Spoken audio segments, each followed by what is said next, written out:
In Montauk, New York, Maddie rushes out of her house when she sees her ex Gary use his tow truck to take away her car. It turns out the vehicle is getting repossessed because she owes property taxes on the home she inherited from her mother, and her sources of income are only bartending and Uber driving.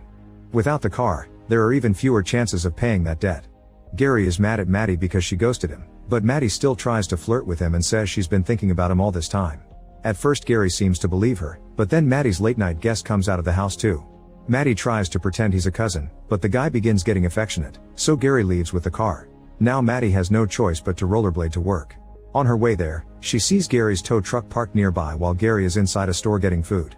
She immediately uses the chance to unfasten her car from the truck and tries to drive away, but she forgets about the extra hook and now she's stuck there for Gary to see. When he comes out, he lifts the hook and calls the police. Moments later, Maddie is bailed out by a friend and rushes to work. At the bar, a guy tries to ask for a drink minutes before they're properly open, so Maddie ends up arguing with him to the point where the manager scolds her and sends her to do something else. While folding napkins, Maddie rants about her situation to her pregnant friend Sarah and her husband Jim. At that moment, Sarah finds an unusual Craigslist post. Two helicopter parents are looking for a woman in her early 20s to date their introverted 19-year-old son for the whole summer, and the payment would be a Buick Regal car. Maddie decides to apply even if she's older. The next day, Maddie rollerblades to the family's house, which takes extra effort because she has to make her way up an elevated road and a set of stairs.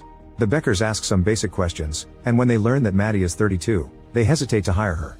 However, Maddie quickly makes up a speech, saying that if the ad was still up is because all the other young girls failed them. So what they need is someone mature enough that will help their son gain experience in dating and guide him to become a proper man. The Beckers like the idea and explain the situation. Their son Percy is a 19-year-old introvert, the socially shy kind that doesn't talk to anyone unless it's online.